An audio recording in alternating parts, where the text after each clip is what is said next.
할렐루야. 예, 너무 반갑고 감사드립니다. 오늘 날씨가 참 좋죠? 예, 정말 주의 사랑이 더 느껴지는 것 같아요. 우리 한번 인사 나누도록 하겠습니다. 잘 오셨습니다. 축복합니다. 그렇게 인사합시다. 네. 제가 두 달에 한 번씩 좀 후원해주는 어떤 교회에 선교 편지를 이제 보내요. 저희 교회 소식을 이야기를 하는데, 그래도 감사한 것은 똑같은 내용을 계속 보내지 않고 조금씩 조금씩 새로운 내용을 보낼 수 있는 것이 감사가 됩니다. 제가 보냈던 거를 한번 좀 읽어드리려고 해요. 그리고 이것을 제가 저희 교회 후원해주는 모든 개인과 교회 담임 목사님에게도 다 보내야 되겠다는 생각이 좀 드네요. 코로나로 인해 여기저기 신음소리가 있지만 그럼에도 미래와 희망을 주시는 것이 주님의 생각이라 하셨으니 예레미야 29장 11절 2021년 역시 우리에게 소망의 해이며 축복의 시간이 될 줄 믿습니다. 저희 교회는 올해 NBNB, NPNP 운동을 하고 있습니다. No Bible, No Bread, No Prayer, No Person의 약자인데 성경 안 읽으면 밥 먹지 말자, 기도하지 않으면 사람 만나지 말자의 뜻을 가지고 있습니다. 그리고 이것을 효율적으로 하기 위해서 신림제일교회에서 주문해준 1년 1독 성경 통독 달력에 나온 본문의 분량대로 성경을 읽습니다. 그리고 자신에게 다가온 한 구절과 느낀 점을 적어 사진을 찍어 카톡방에 올립니다. 감사한 것은 작년까지 늘 생각만 하고 실천하지 못했던 청년 한 명이 올해에는 밤 10시만 되면 꾸준히 올린다는 것입니다. 경건의 훈련은 잘 안 되어도 또 도전하는 것이며 함께 할 때 더 잘할 수 있음을 깨닫게 됩니다. 송구영신 예배를 드릴 때 교인들의 기도 제목에 공통점이 있었는데 코로나 종식, 교회 부흥과 전도, 학교와 직장일 잘 감당이었습니다. 특히 1월을 지나면서 몇 가지 만남을 계기로 다음 세대들을 위해 2021년을 준비하자는 결론에 도달했습니다. 그래서 다음과 같이 기도합니다. 먼저 지금 있는 건물의 2층이 비어있는데 주님 우리가 계약할 수 있도록 도와주세요. 다음 함께 할 수 있는 동역자들을 보내주시고 재정을 허락해 주세요. 그 다음 지역의 청년들과 다음 세대들을 실제로 섬길 수 있도록 지혜와 전략을 주시고 기도하게 해주세요. 특별히 3월부터 교회 근처로 막내 하민이가 다니는 다원 어린이집이 임시로 이사를 오게 되는데 아이들과 학부모를 대상으로 복음의 씨앗을 잘 뿌릴 수 있기를 기도하고 있습니다. 함께 기도해 주실 거죠? 네, 이렇게 보냈습니다. 이 교회 매주 주보에 이 교회에서 후원하는 선교 편지가 실리는데 제가 몇 달치를 다 읽어봤거든요. 우리 교회가 제일 잘 쓰는 것 같아요. 네, 이건 저의 지극히 주관적인 판단입니다. 네. 저는 이 기도 제목 또 지금 우리가 하고 있는 것들을 위해 우리 성도님들 열심히 참여해 주셔서 정말 감사하게 생각합니다. 우리 하나님 말씀을 읽도록 하죠. 갈라디아서 6장 6절부터 10절까지 말씀입니다. 신약성경 갈라디아서 6장 6절부터 10절까지 말씀입니다. 우리 교대로 읽겠습니다. 가르침을 받는 자는 말씀을 가르치는 자와 모든 좋은 것을 함께하라.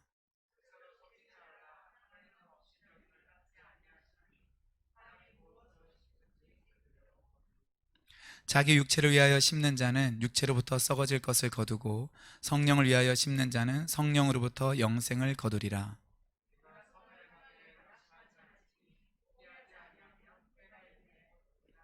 함께요. 그러므로 우리는 기회 있는 대로 모든 이에게 착한 일을 하되 더욱 믿음의 가정들에게 할지니라. 아멘. 우리가 살아가면서 겪는 힘든 일 중에 한 가지는 선한 일을 하는데도 어려움이 계속 지속이 되는 것입니다. 그래서 낙심하거나 실망해서 이제 그만두는 일이 생기는데 더 가슴 아픈 것은 이때 열매를 별로 보지 못하는 거예요. 그리고 노력한 만큼 보람을 느끼지 못하면 우리는 상처를 받게 되고 심한 경우에는 내가 하고 있는 일을 뛰어넘어서 민생에 대해서 인생 자체에 대해서 회의를 느낄 때도 있습니다. 오늘 저는 이 문제를 성경을 통하여 다루려고 합니다. 오늘 본문은 선한 일을 하다가 낙심하지 않기 위해서 어떻게 해야 되는지 그 세 가지를 가르쳐 주고 있는데 이 부분을 살펴보려고 합니다. 좀 개인적으로 저는 이 본문이 각 구절 구절이 어떤 관계가 있는지 늘 좀 궁금했었거든요. 좀 이해가 되는 것 같은데 이 부분은 좀 헷갈린다. 근데 이번에 좀 말씀을 준비하면서 또 연구하고 또 책도 읽어보면서 이런 은혜로운 뜻이 있었구나라는 것을 발견하게 되었고 이것을 오늘 성도님들과 같이 나누게 되어서 저는 개인적으로 굉장히 기쁨으로 생각합니다. 우리 7절 말씀을 한 번 더 읽도록 하겠습니다. 시작.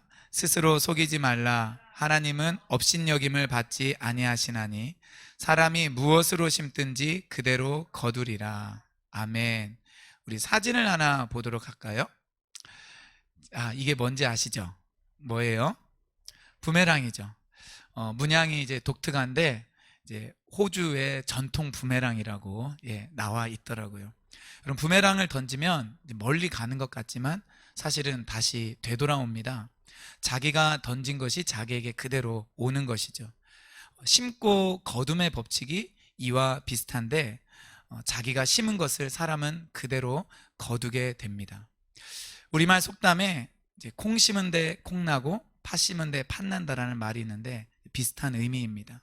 그래서 우리가 선한 일을 하다가, 좋은 일, 착한 일을 하다가 낙심하지 않기 위해서 첫 번째로 우리가 알아야 될 것은 이 심고 거둠의 법칙이 있다라는 것을 아는 것입니다.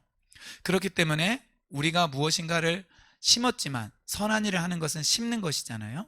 당장 그 열매가 나타나지 않는다 할지라도 우리가 심은 것이 결국에는 열매로 돌아온다라는 것을 우리가 알아야 됩니다. 헬라어를 보면은 무엇을 심든지, 이제 저 좀 보여주세요. 헬라어를 보면은 무엇을 심든지 그대로 거두리라, 이 말씀 앞에 이유를 나타내는 접속사가 있어요. 그러니까 어떻게 이 본문 말씀이 해석이 되냐면은 무엇을 심든지 그대로 거두기 때문에 스스로를 속이지 말라. 그리고 하나님은 그 누구에게도 업신여김을 받지 않는다. 하나님은 누구에게도 조롱받지 않는다. 이렇게 해석을 할 수 있습니다. 여러분, 사람이 언제 업신여김 당하고 조롱받게 되나요? 우리 어린 친구들, 초등학생들 보면은 언제 친구들을 놀리고 조롱하고 그러죠? 제가 볼 때는 여러 가지 이유가 있을 수 있겠지만은 잘 속을 때 그럽니다. 잘 속을 때 용용 죽겠지 하면서 이제 놀리고 조롱하고 그러죠. 그래서 사람 말 쉽게 잘 믿는 사람은 잘 속고 그래서 놀림의 대상이 되는 것을 우리는 알고 있습니다. 그런데 하나님은 업신여김을 당하지 않는데요. 다른 말로 하면 하나님은 속지 않는다라는 것입니다. 그러니까 하나님이 속지 않으니까 우리 사람에게도 너희들도 스스로를 속이지 말라, 착각하지 말라, 이렇게 말을 하고 있는 거죠. 그런데 갑자기 이 말씀은 좀 뜬금없는 말씀 같습니다. 그러니까 갑자기 스스로를 속이지 말라, 하나님은 그 누구에게도 업신여김을 받지 아니하신다, 사람은 자기가 심는 대로 거두기 때문이다, 이렇게 말을 하고 있는 거죠. 여러분, 이것이 우리에게 보여주고 있는 것은 뭐냐면은 그 사람이 어떤 사람인지 아는 그 방법은 그 사람의 열매라는 거예요. 하나님은 그 사람이 행한 대로 결국 심판하신다라는 것입니다. 우리가 계속 이제 갈라디아서도 그렇고 로마서에서도 그렇고 하나님은 행위대로 심판하시는 분이시죠. 구약 성경의 많은 구절도 이것을 증명해주고 있죠. 그런데 많은 이제 현대 기독교에서 또 메시지에서 예수만 믿으면 이제 모든 죄가 용서받고 천국에 간다, 이 모든 것이 인간의 공로로 된 것이 아니고 하나님의 은혜로 된 것이다 라고 이야기를 합니다. 물론 그것이 전적으로 다 틀린 것은 아니지만 거기에서 멈추면 안 되고요, 또한 그것이 행함 있는 산믿음, 그리고 믿음의 행위까지 부정하는 것이 되어서는 안 됩니다. 그런데 잘못된 구원론, 잘못된 기독교 윤리, 그러니까 잘못된 구원론, 잘못된 기독교 윤리는 뭐라고 말을 하느냐, 윤리가 따르지 않아도, 즉 행함 있는 산믿음이 아니어도 예수님을 시인하고 믿으면 그래도 구원받는다고 말을 하고 있는 거예요. 그런데 우리가 지금 방금 읽은 이 7절 말씀은 바울이 거기에 대해서 그렇지 않다라고 직격탄을 날리는 것입니다. 우리의 믿음이 어떤 믿음인지 하나님은 판단한다라는 거예요. 우리가 아무리 입으로 고백하고 시인한다 할지라도, 그래서 자기 스스로 나는 천국에 갈 거야 라고 생각한다 할지라도 하나님은 그런 말들에 속지 아니하시고 그 진실성을 보는데 뭐를 가지고 보시느냐, 심은 대로 거두기 때문에 그 거둠은 열매잖아요. 그 열매를 보시고 판단한다라는 거예요. 그래서 행위 심판이 성경적이라는 것입니다. 반대로 선을 행하는 것이 당장에는 열매를 맺지 않는 것 같고, 그리고 어떤 변화를 가져오지 않는 것 같아도 결국은 뿌린 대로 다 거둘 것이라고 말해주고 있는 것입니다. 여러분, 그렇기 때문에 우리는 반드시 이 뿌림과 거둠의 법칙을 알아야 됩니다. 우리 한번 따라해 볼까요? 뿌림과 거둠의 법칙. 이것은 농사의 법칙이기도 하고, 공부의 법칙이기도 하고, 인생의 법칙이기도 하며 영적인 원리이기도 합니다. 여러분, 그렇기 때문에 우리는 좋은 것을 많이 뿌릴 수 있기를 바라요. 그리고 많이 공부하셔야 돼요. 학생들은 그게 뿌리는 거예요. 학생들 네, 뭐 해야 된다고요? 많이 공부해야 돼요. 그게 뿌리는 거예요. 많이 공부하지 않고 주여 저 좋은 결과 있게 해주세요, 이번에 뭐 등수가 더 올라가게 해주세요. 여러분, 이것은 뭐 하는 거라고요? 하나님을 속이는 거예요. 하나님을 만홀히 여기는 거예요. 하나님, 나한테 속아주세요. 나 별로 공부도 안 했는데 그냥 은혜로 좋은 점수 받고 어디 뭐 좋은데 잘 되기를 저 바래요. 자기 자신을 속이지 말라고 바울은 말하고 있는 거야. 야, 너 네 자신을 속이지 마. 그건 도둑놈 심보야. 그리고 하나님도 그렇게 만홀히 여기면 안 돼, 이렇게 말을 하고 있는 거예요. 물론 우리는 연약하기 때문에 하나님 저 좀 도와주세요, 저 너무 준비가 안 됐어요, 그렇더라도 주님 저 좀 도와주세요, 이렇게 기도할 수 있지만 너무 이렇게 뻔뻔하게 그렇게 기도해서는 안 돼요. 왜냐하면 이 심음과 거둠의 법칙은 누가 만든 법칙이에요? 하나님이 만드신 법칙이에요. 그렇기 때문에 하나님이 어떤 본인이 제정하신 그 법칙을 깨뜨리시지는 않는 거거든요. 그렇기 때문에 우리가 많이 거두기를 원한다면 어떻게 해야 되죠? 많이 뿌리는 거예요. 그래서 믿지 않는 사람들도 이 심음과 거둠의 법칙에 적용이 되기 때문에 믿지 않는 사람들도 열심히 공부하고 열심히 일하고 연구하고 노력하는 사람은 어떻게 돼요? 위대한 일들을, 업적을 성취하는 것입니다. 여러분, 그렇기 때문에 우리는 선한 일들을 많이 해야 돼요. 많이 구제하고 많이 나누어주고, 그리고 많이 흩어서 좋은 일에 참여하는 저 여러분들 되기를 바랍니다. 감사한 것은요, 사람들은 겉으로 드러난 결과만을 가지고 평가해요. 그런데 하나님은 결과만을 가지고 평가하지 않습니다. 하나님은 과정을 더 귀하게 보세요. 야, 네가 수고한 거 알고 있다.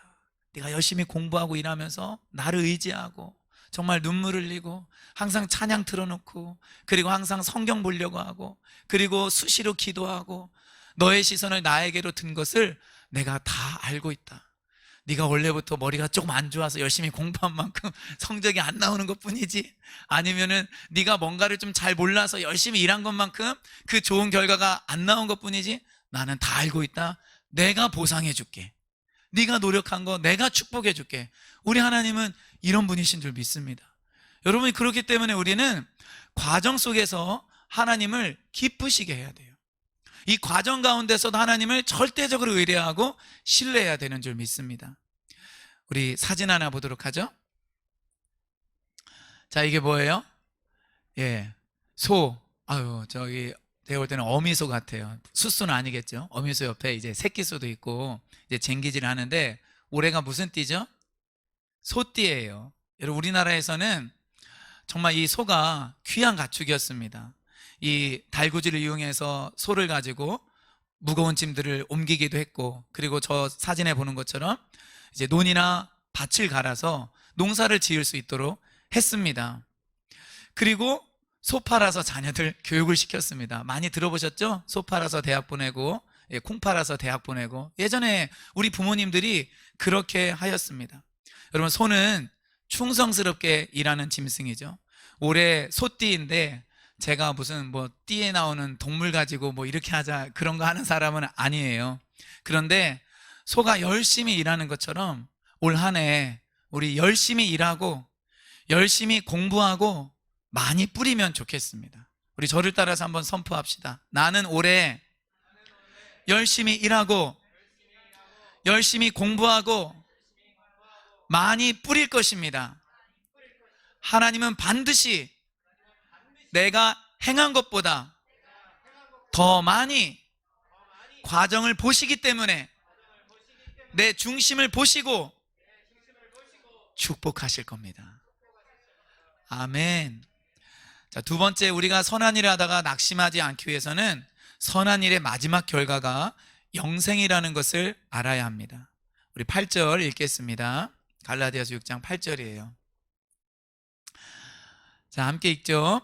자기 육체를 위하여 심는 자는 육체로부터 썩어질 것을 거두고 성령을 위하여 심는 자는 성령으로부터 영생을 거두리라. 아멘.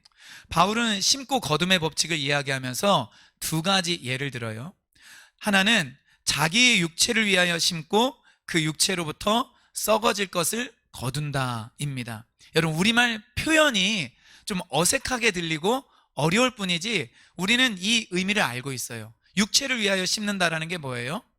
육체의 욕심을 따라 사는 것입니다. 죄된 본성을 따라 사는 거예요.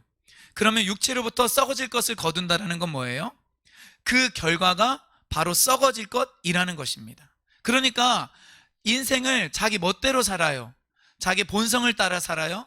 죄의 본성을 따라 살고 육신의 정욕, 안목의 정욕, 이생의 정욕을 따라 살면 그 결과 무엇을 거두느냐? 썩어질 것을 거둔다라는 거예요.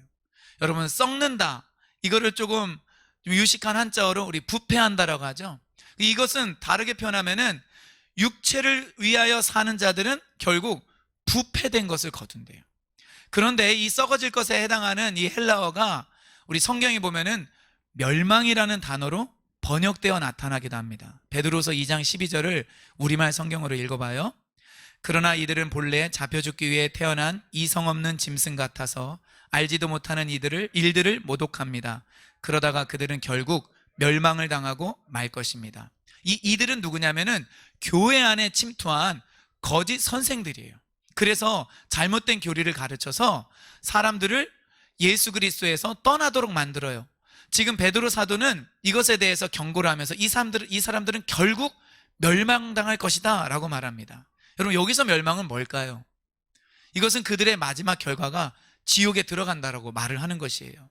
여러분, 썩어질 것은 다른 말로 부패, 멸망인데 쉽게 말하면 육체를 위하여 심는 자들은 지옥에 간다라는 것입니다. 믿는 사람이든 믿지 않는 사람이든 자기의 죄의 욕심을 채우기 위해서 사는 사람들은 지옥에 간다. 바울은 그렇게 분명히 말하고 있습니다. 그런데 갈라디아서 전체 맥락을 보면은요, 육체를 위하여 심는 가장 대표적인 것이 있어요. 그게 바로 뭐냐? 육체에 행하는 할례입니다. 갈라디아 성도들은 현재 유대주의자들의 미혹으로 의롭게 되기 위해 예수님을 믿을 뿐만 아니라 할례까지 받으려고 해요. 이 할례는 육체에 행하는 것이죠. 그래서 바울은 너희들 할례를 받는 것이 어떤 결과를 가져오는지 아느냐라고 말하면서 3장 3절, 5장 4절에서 굉장히 강한 어조로 말합니다. 이 두 부분을 읽어보겠습니다. 너희가 이같이 어리석으냐? 성령으로 시작하였다가 이제는 육체로 마치겠느냐? 율법 안에서 의롭다함을 얻으려 하는 너희는 그리스도에게서 끊어지고 은혜에서 떨어진 자로다. 여러분, 그렇기 때문에 할례를 받는 육체는 결국 그리스도에게서 끊어지게 되고 죄악된 본성을 여전히 가지고 있는 육체를 따라간다라는 것입니다. 그러니까 할례를 받는 사람의 결과와, 그러니까 의롭게 되기 위해서 할례를 받는 사람의 결과와 죄된 본성을 따라 사는 사람의 결과가 동일하다는 것이에요. 자, 그러면은 할례를 받는다라는 건 뭘까요? 유대주의자들은 그들은 이제 예수님을 믿는 사람이에요. 그럼에도 불구하고 구약의 그 전통을 고수하려고 했고, 심지어 이방인들에게 그것을 강요하면서 그것을 해야 아브라함의 자손이 된다, 이렇게 말했습니다. 그런데 그들의 특징이 뭔지 아시죠? 할례를 받으면 안심하는 거예요. 나는 어떻게 살아도 여전히 아브라함의 자손이야. 나는 아브라함의 그 품에 안길 거야, 죽어서. 이렇게 생각해요. 그래서 그들은 자기의 육신을 쳐서 복종시키고 죄에 대해서 경각심을 잘 갖지 않아요. 실제로 그들은 하나님을 깊이 사랑하지 않는 것입니다. 이게 이 종교의 형식, 그리고 종교의 어떤 틀에 매인 사람들의 특징이에요. 그들은 그것을 하면 자기 구원에는 어떠한 위험도 없고 자기는 영적으로 안전하다라고 생각하는 것입니다. 그래서 자기 자신을 정직하게 볼 줄 몰라요. 결과는 멸망이고 지옥이라는 것입니다. 여러분, 그렇기 때문에 우리는 칭의에 대하여 하나님이 의롭다라고 말씀하시는 것과, 그리고 우리 뒤에도 나오고 우리 앞서서도 우리 소개했지만 칭의의 소망을 갖는다라는 것이 무슨 의미인지를 잘 깨달아서 죄를 이길 수 있는 그러한 사람이 될 수 있기를 바랍니다. 자, 반면 성령을 위하여 심는 자는 성령으로부터 뭘 거둔다라고 하죠? 영생을 거둔다라고 이야기를 해요. 이 구절을 다시 한번 보여주세요. 자, 그럼 우리는 성령을 위하여 심는다라는 것이 무슨 말인지 알 수 있어요. 성령을 하나의 밭이라고 하면요, 헬라어 이 본문을 가지고 보면은요, 성령 속으로 씨앗을 던지는 것과 똑같아요. 그러니까 성령이 일종의 밭이에요. 그리고 앞서 나온 거에 의하면은 육체도 일종의 밭이에요. 거기에다가 우리의 씨앗을 던지는 것입니다. 이게 심는 거고 뿌리는 거잖아요. 그러면 성령 안에다가 씨를 뿌리는 것은 무슨 의미일까요? 당연히 성령님과 동행하는 삶입니다. 성령님의 인도를 받고 성령님과 발맞추어 가는 거예요. 이게 성령님을 위하여 심는 것을 가리켜요. 결과는 뭐죠? 영생을 거둔대요. 이 영생이라는 단어가 갈라디아에서 한 번 나와요. 이 영생이라는 단어 어디에 많이 나올까요? 요한복음, 요한일서, 사도 요한이 즐겨 사용한 단어죠. 근데 갈라디아에서 한 번 나오는데 이 단어는 어떤 의미와 같죠?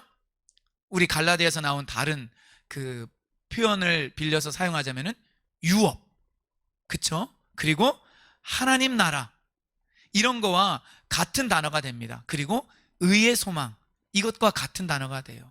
그러니까 우리가 예수님을 믿어 의롭게 되고 하나님의 자녀가 되는데, 성경은 그거 하나로 끝나는 것이 아니라 우리가 자녀이기 때문에 하나님께서 우리에게 주신 그 성령님을 따라 우리가 계속해서 동행하며 살아가게 될 때, 그래서 신앙은 뭐라고 해요? 신앙은 ing라고 하는 거예요. 신앙은 그래서 현재라고 하는 거예요.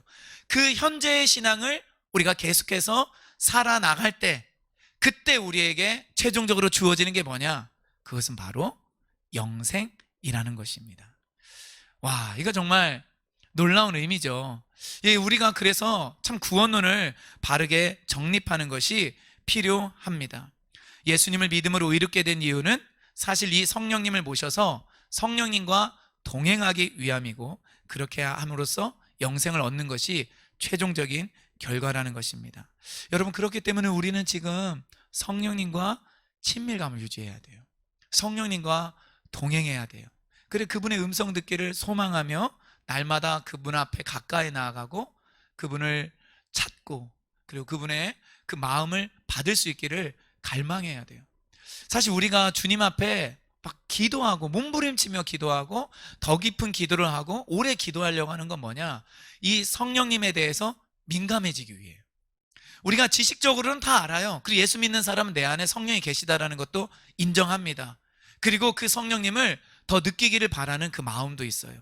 그런데 이것이 진짜 깊이 표현될 때가 언제냐? 기도할 때예요. 그리고 그렇게 살아있는 성령님과의 그 역동적인 만남을 가질 때 우리는 생활 속에서도 실제로 성령님과의 그 친밀함, 그 깊은 유대관계를 놓치지 않게 되는 거예요. 저는 여기 있는 모든 성도님들이 예수님을 믿고 그 성령의 내주를 경험하되 정말 그런 깊은 기도의 시간, 주님과의 그 친밀함, 성령님과의 그 실제적인 만남을 가져서 우리 학교에서도, 그리고 일터에서도, 그리고 뭐 차를 타고 이동할 때도 성령님 하고 부르면 바로 그 성령님이 우리 안에서 살아 역동적으로 역사하시고 우리에게 말씀하시는 것을 경험할 수 있기를 바라요. 그럼 얼마나 신앙생활이 정말 신나고 기쁠까요? 사실 우리가 이것을 위해서 매일 성경을 읽는 거예요. 여러 장 성경을 읽고 묵상하는 것도 이 성령님과의 살아있는 관계를 유지하기 위함입니다. 그런데 이 성령님과의 살아있는 관계를 유지하는 데 있어서 또 하나 아주 중요한 것이 있어요. 그것은 바로 뭐냐? 나와 아주 가까운 신앙의 동역자와 친밀감을 갖고 우리가 동역하고 연합하는 거예요. 부부라면 부부 사이에 이것이 이루어져야 돼요. 그리고 부모와 자녀 사이에 이것이 이루어져야 되고, 우리 교회 안의 형제 자매들 사이에 이것이 이루어져야 돼요. 이 친밀감을 경험하면은 나와 성령님과의 친밀감도 이런 것이구나 라는 것을 깨닫게 돼요. 그리고 실제적으로 우리와 성령님과의 그 친밀감은 사람과의 친밀감보다 더 깊어지는 굉장히 귀한 것입니다. 그렇기 때문에 여러분들, 정말 내가 친밀감을 유지해야 되는 어떤 사람과 영적인 친밀감을 유지해야 되는, 또 다른 분야에서 친밀감을 유지해야 되는 어떤 사람과 그 친밀감이 깨진다면 여러분 그것을 놓고 하나님 앞에 기도하셔야 돼요. 그 친밀감이 회복되도록. 그래야 나와 성령님과의 친밀감도 회복이 됩니다. 이것은 영적인 원리이기 때문에 그래요. 우리가 사람과의 관계가 어그러지고 왜곡되어져 있는데 하나님 앞에 깊이 나아가서 그 친밀감 있게 교제하는 것이 사실은 쉽지가 않습니다. 그래서 저도 사실 이 부분을 놓고 하나님 앞에 몸부림칠 때가 있는 거예요. 아, 주님 도와주세요. 이 문제를 해결해 주세요. 근데 감사한 것은요, 하나님이 그렇게 우리가 몸부림치며 그 친밀감을 구하며 나아갈 때 하나님이 그 친밀감의 강도를 점점점 깊게 하시고 그 우리에게 그 말씀해 주시고 알려주신다라는 거예요. 그러면은 그냥 일상생활할 때 길을 걸어가다도 믿음이 그냥 들어와요. 그리고 말씀이 나에게 영향력을 주기 시작해요. 이것은 친밀감이 있을 때 가능한 일입니다. 그런데 이 친밀감을 잃어버리면 내가 막 겉으로 볼 때는 열심히 뭔가를 하는 것 같고 그리고 바쁘게 주를 위해 헌신한 것 같지만 이 친밀감이 없으면은요, 내적인 음성이 없어요. 우리 한번 따라해 볼까요? 친밀감이 없으면 내적인 음성이 없다. 사실은 성령님께서 말씀하시는 것일지라도 우리가 그것을 영적으로 감지하지 못하는 거예요. 그렇기 때문에 여러분, 신앙은 형식이나 겉모양이 아니에요. 무엇인가를 하고 어떤 장소에 내가 있고 어떤 시간을 보내는 것이 아니라 그 인격적인 실제적인 만남을 갖는 거예요. 그럴 때 우리는 정말 회개하며 울기도 하고 감사하며 울기도 하고 이루어지지 않은 것이지만 마치 이루어진 것 같은 그 믿음과 확신을 가지고 주님이 이 일을 행하실 것입니다. 우리가 담대하게 선포하는 거예요. 저는 이 일이 여러분들 모두에게 일어나기를 주님의 이름으로 축원드립니다. 자, 이사야 40장 31절 제가 한번 읽어드릴게요. 오직 여호와를 앙망하는 자는 새 힘을 얻으리니 독수리가 날개치며 올라감 같을 것이요 다른 박질하여도 곤비하지 아니하겠고 걸어가도 피곤치 아니하리라. 여호와를 앙망하는 자, 성령님을 구하고 찾는 자, 우리 예수 그리스도께 나아가서 연합하기를 원하는 자에게 바로 이런 일들이 일어날 것입니다. 자, 세 번째, 선을 행하다가 낙심하지 않으려면 포기하지 말아야 됩니다. 자, 갈라디아서 6장 9절을 읽겠습니다. 우리가 선을 행하되 낙심하지 말지니 포기하지 아니하면 때가 이름에 거두리라. 자, 우리 한 번 더 읽겠습니다. 시작.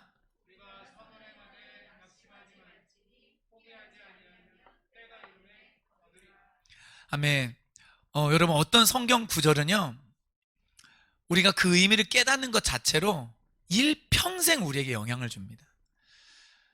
제가 개인적으로 이것을 많이 느껴요. 제가 20살 때, 21살 때 깨달았던 말씀, 제 마음 가운데 믿음으로 깊이 다가온 말씀은 물론 더 확장되기도 하지만 그냥 그때 나에게 주셨던 그 의미로, 믿음으로 여전히 영향을 줘요. 저는 갈라디아서 6장 9절이 오늘 암송 구절이기도 한데 이런 말씀이 되기를 바라요. 그리고 이 말씀에 있어서 두 가지를 해결하면은 기쁨이 찾아와요. 말씀의 의미를 깨닫기 위해서. 첫째, 갈라디아서 6장 8절에서는 자기 육체를 위하여 심는 자는 육체로부터 썩어질 것을 거두고 성령을 위하여 심는 자는 성령으로부터 영생을 거둔다라고 말했는데 9절에서는 갑자기 우리가 선을 행하되 낙심하지 말지니 이렇게 말해요. 그러면은 선을 행하는 것과 그 앞에 나와 있는 이 9절과 어떤 관계가 있는가, 이거를 깨닫는 게 첫 번째고요. 두 번째, 포기하지 아니하면 이 의미를 깨닫는 거예요. 자, 왜 중요하냐면은 포기하지 아니하면 때가 이름에 거두리라. 지금 조건이잖아요. 그러니까 포기하지 아니하면 때가 이름에 거둬요. 그럼 반대로 생각해 볼 때 포기하면 거둔다 못 거둔다? 못 거둔다라는 거예요. 그럼 우리는 궁금하게 생각할 수 있어요. 이거 뭐 하다가 중간에 포기하면 못 거두는 건가? 자, 그렇기 때문에 우리 이 의미를 깨달아야 됩니다. 자, 첫 번째 의문점 한번 생각해 보죠. 왜 성령을 위하여 심고 거둠을 말하고 난 다음에 선을 행하는 것을 말할까요? 우리가 이 부분을 해결하기 위해서는 갈라디아서 5장에 있는 일부분을 좀 읽는 것이 필요합니다. 이것을 읽으면 자연스럽게 해결될 수 있어요. 갈라디아서 5장 13절부터 16절까지 우리 교대를 읽겠습니다. 형제들아, 너희가 자유를 위하여 부르심을 입었으나 그러나 그 자유로 육체의 기회를 삼지 말고 오직 사랑으로 서로 종노릇하라.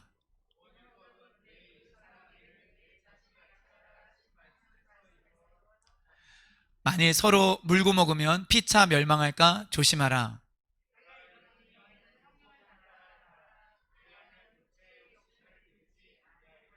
아멘. 여러분, 이 말씀에 보니까 이 빨간색으로 한 것만 보세요. 사랑으로 서로 종로로 타라는 것. 이거 진짜 역설이죠. 그리스도께서 우리에게 자유를 주셨어요. 그런데 그 자유를 가지고 종이 되래요. 그렇죠? 이런 걸 우리가 역설이라고 하잖아요. 자유를 가지고 종이 되래요. 종이 되면 자유가 없는 거예요. 근데 우리는 그게 가능하다라는 거예요. 특히 무엇의 종이 되느냐? 사랑의 종이 되라는 거예요. 사랑은 무엇이냐? 이웃을 내 자신과 같이 사랑하는 거예요. 그런데 16절에 바로 뭐라고 말하죠? 내가 이르노니 너희는 성령을 따라 행하라. 저에게는 어떻게 해석이 되냐면요, 사랑으로 종노릇하기 위한 방법은 뭐냐? 그것은 성령을 따라 행하는 것이다. 사랑하지 않는다라는 건 뭐예요? 육체 욕심을 이루는 거예요. 근데 사랑하지 않는 삶, 사랑이 없는 삶에서 벗어나기 위한 방법은 뭐냐? 성령을 따라 행하는 거예요. 자, 그러니까 성령을 따라 행할 때 나타나는 결과가 뭐죠? 사랑으로 종노릇하고 우리의 이웃을 내 자신과 같이 사랑하는 거예요. 이걸 다른 말로 하면 선을 행하는 것입니다. 그렇기 때문에 갈라디아서 이 6장에서 우리가 선을 행하되 낙심하지 말지니, 이 선을 행한다라는 것은 결국 그 앞절에 나온 성령을 위하여 심는 행위를 가리키는 거예요. 성령을 위하여 심는 그 행위가 뭐냐? 바로 선을 행하는 것이다, 이렇게 말하는 것입니다. 성령을 위하여 심는 자는 성령님과 발맞추죠. 그리고 성령의 인도를 따라 살아가게 되는데, 그 사람의 가장 명확한 특징이 뭐냐? 보세요. 언뜻 생각하면요, 성령을 위하여 심는 자는 성령의 음성 듣고 그냥 성령의 인도함 받고 성령을 따라가는 것 같지만, 그 디테일한 실제 삶의 현장에서는 뭐가 나타나야 된다고요? 사랑이 나타나야 된다라는 거예요. 선한 일을 행하는 것으로 나타나야 된다라는 거예요. 그렇기 때문에 나 뭐 주의 음성 듣고 내가 뭐 입신했고 나 뭐도 봤다라고 말하는데 사랑이 없어, 그러면 여러분 그거 가짜예요. 그거는 그 사람이 진짜 본 것이 아닐 수도 있어요. 심지어 봤다고 하지만은 사랑이 없기 때문에 보는 것보다 더 중요한 사랑의 마음을 갖기 위해서 그 사람은 정말 회개하고 애통해야 돼요. 그 큰 계시를 받았음에도 불구하고 사랑이 없다? 여러분, 이거는 더 큰 심판을 초래할 만한 일입니다. 어떤 사람이 진짜 영적이냐, 어떤 사람이 진짜 신령한 사람이냐, 어떤 사람이 진짜 하나님의 친구냐, 어떤 사람이 진짜 믿음이 좋은 사람이냐, 그것은 기도하고 말씀 많이 보고 뭔가를 경험하고 듣는 것이 아니라, 그것이 있었다면 그것을 기반으로 해서 우리의 삶에 실제적인 사랑이 나타나는 거예요. 선한 일을 하는 것입니다. 할렐루야. 여러분, 그렇기 때문에 바울이 선을 행하다가 낙심하지 말라, 바로 이 선을 행하는 것을 말하고 있습니다.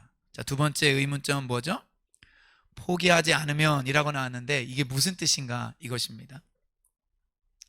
우리가 우리 자신도 그렇고 간증을 들을 때 나는 기도를 많이 했어요. 나는 정말 그 목표를 이루기 위해서 열심히 일했어요. 그런데 기도 응답도 나타나지 않는 것 같고 모든 것들은 다 막힌 것 같고, 그래서 저는 나의 힘을 빼기 시작했고 모든 것을 주께 맡겼어요. 포기했더니 그때부터 주님이 일하기 시작하셨어요. 이런 간증 많이 들어보셨죠? 네, 저도 정말 많이 들어봤습니다. 그리고 저도 그런 간증을 하기도 하고 그럽니다. 근데 여기서 포기한다라는 건요, 절대로 그런 의미가 아니에요.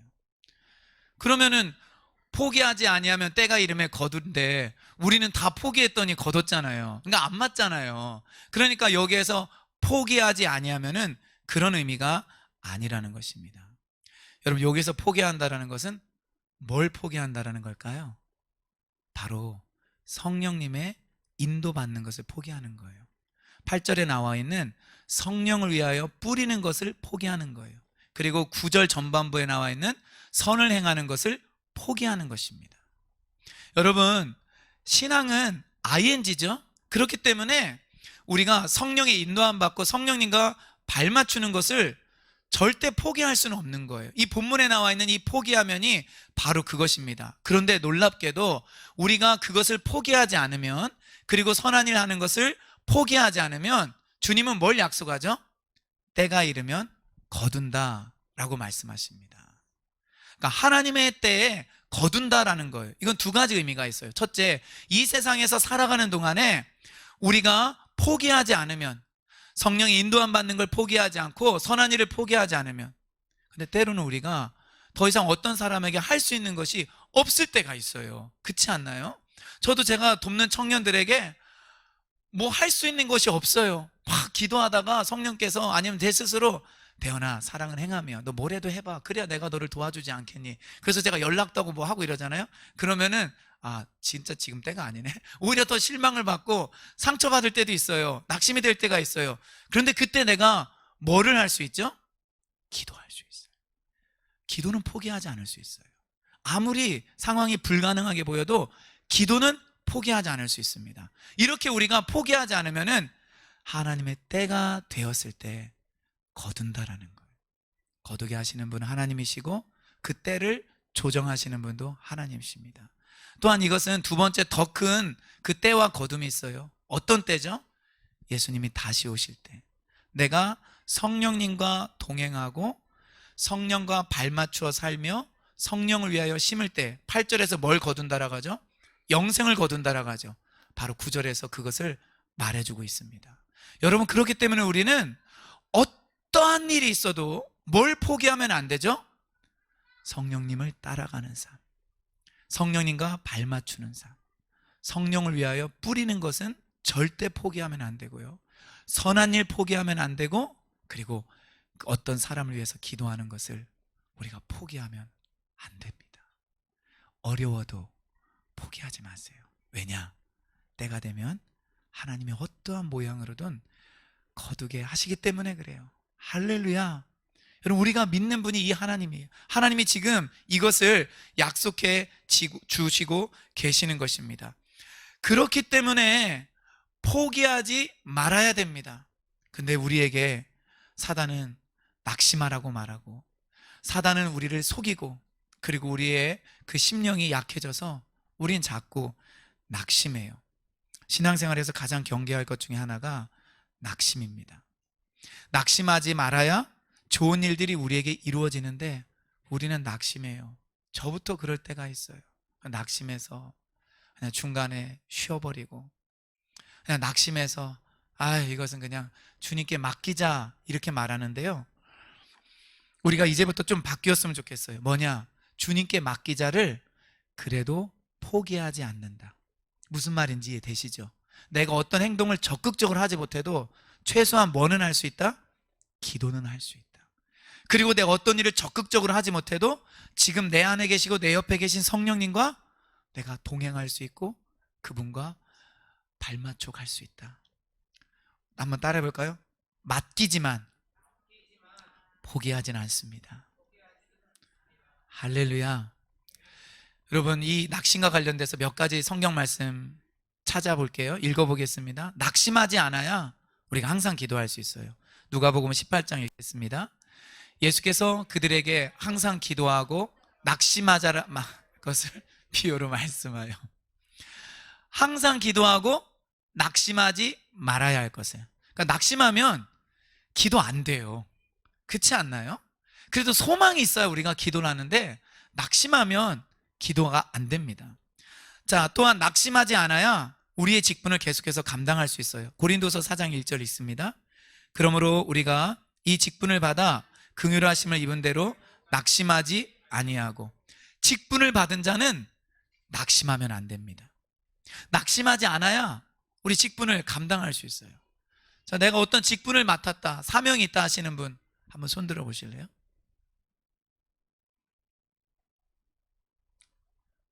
권사님 왜 손 안 드세요?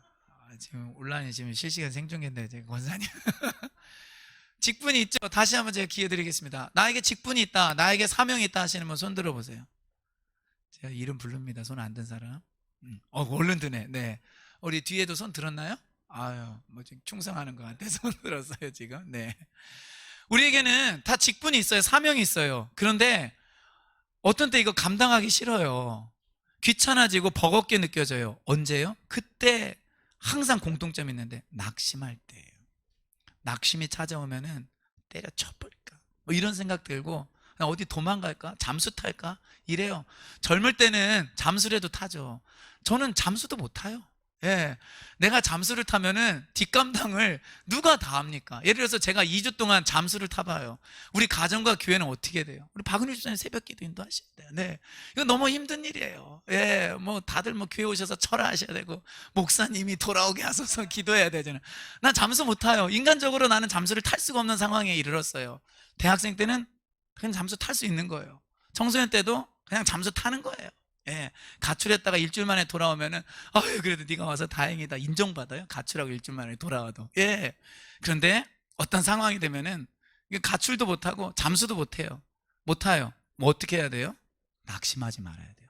사는 길은 낙심하지 않는 길이에요. 이거 별 수가 없어요. 낙심하지 않아야 내가 사는 거예요. 그럼 어떻게 낙심하지 않느냐? 앞서 말씀드린 세 가지를 기억하는 것입니다. 기억하실 수 있겠어요? 첫째, 심고 거둠의 법칙이 있다. 내가 선한 일을 하는 것 반드시 하나님께서 보상해 주신다. 자, 두 번째 뭐죠? 그 최종적인 결과가 뭐다? 영생이다. 가장 중요한 결정적인 것이 우리에게 그 아름다운 것이 결과로 주어진다. 세 번째, 낙심하기 위해서는 뭘 해야 된다? 포기하지 말아야 된다. 뭘 포기하지 말아야 된다? 성령님과 동행하는 삶, 성령을 위하여 뿌리는 것, 그리고 선한 일을 하는 것, 적어도 기도는 포기하지 말아야 된다. 그러면 우리는 어떻게 된다고요? 선을 행하다가 낙심하지 않을 수 있다는 것입니다. 할렐루야. 또한 우리는 낙심하지 말아야 될 이유가 있는데요, 고린도서 4장 16절 한번 읽어보겠습니다. 시작. 그러므로 우리가 낙심하지 아니하노니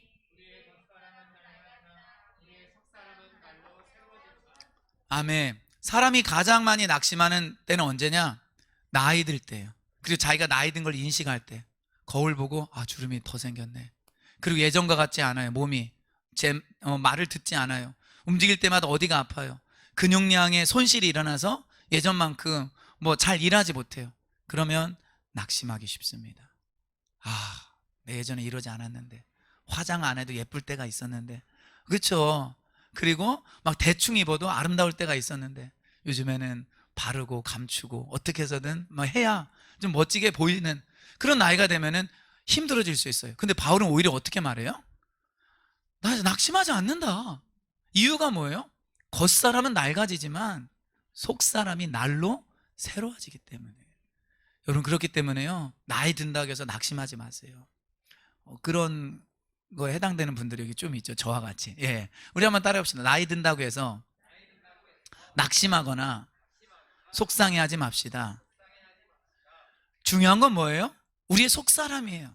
우리의 영이 날마다 새로워지고 새 힘을 얻고 그리스도 아는 지식이 깊어지고 성령님과 예전보다 더 친밀하게 동행하면서, 캐더린 쿨만이 말한 것처럼 나의 가장 친한 친구는 성령님입니다.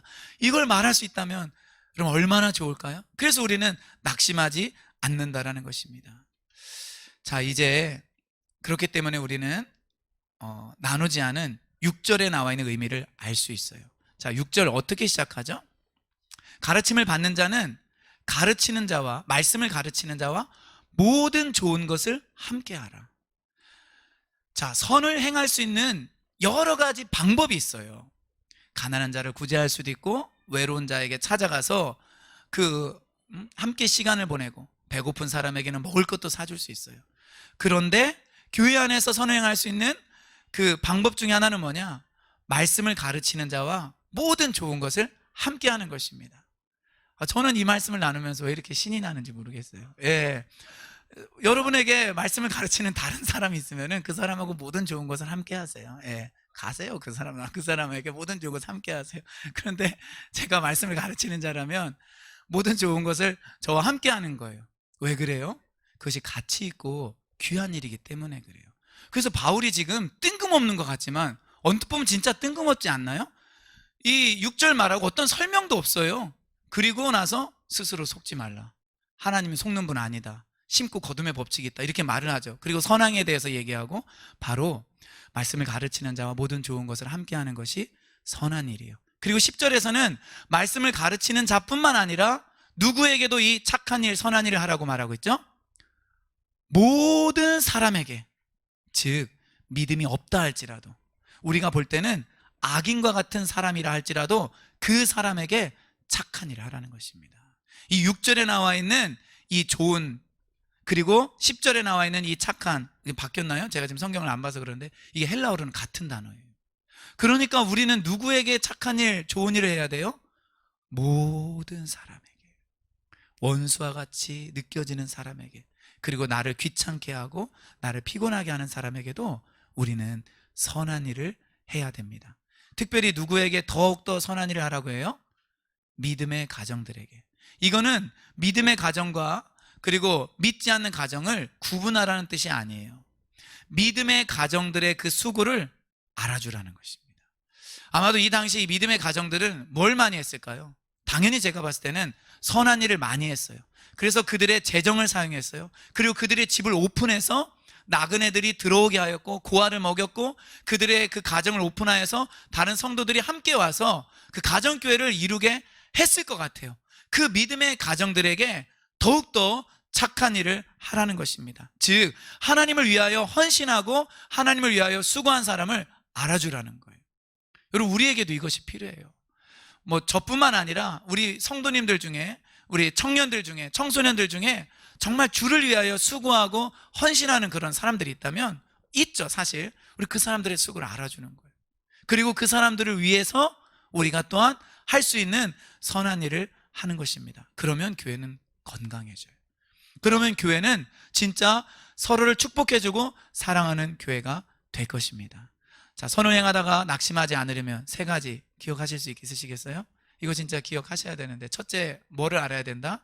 심고 거둠의 법칙을 알아야 된다. 그래서 내가 선언행하는 거 반드시 거둔다. 두 번째, 그 거두긴 하는데 그 거둠의 마지막이 뭐다? 영생이다라는 것을 알아야 된다. 이 영생을 거두기 위해서는 우리 특별히 성령이라는 밭에 씨를 뿌려야 되는데, 이것의 의미는 갈라디아서에 계속 나오는 성령님과 동행하는 삶, 성령님의 인도를 받는 삶, 그리고 성령님과 발맞추는 삶이다. 자, 세 번째, 뭐 하지 말아야 된다? 포기하지 말아야 된다. 포기하지 말라는 것은 성령을 따라가는 삶을 포기하지 말라는 것이고, 선한 일을 중단하지 말라는 것이고, 적어도 기도는 쉬지 말라는 것이다. 바로 이러한 것을 이루는 저 여러분들 되기를 주의 이름으로 축원합니다. 그래서 우리 올 한 해 그리고 앞으로 남은 평생 동안 많은 열매들, 좋은 열매들 가득하기를 예수님의 이름으로 축복합니다. 우리 한번 일어나서 기도해요.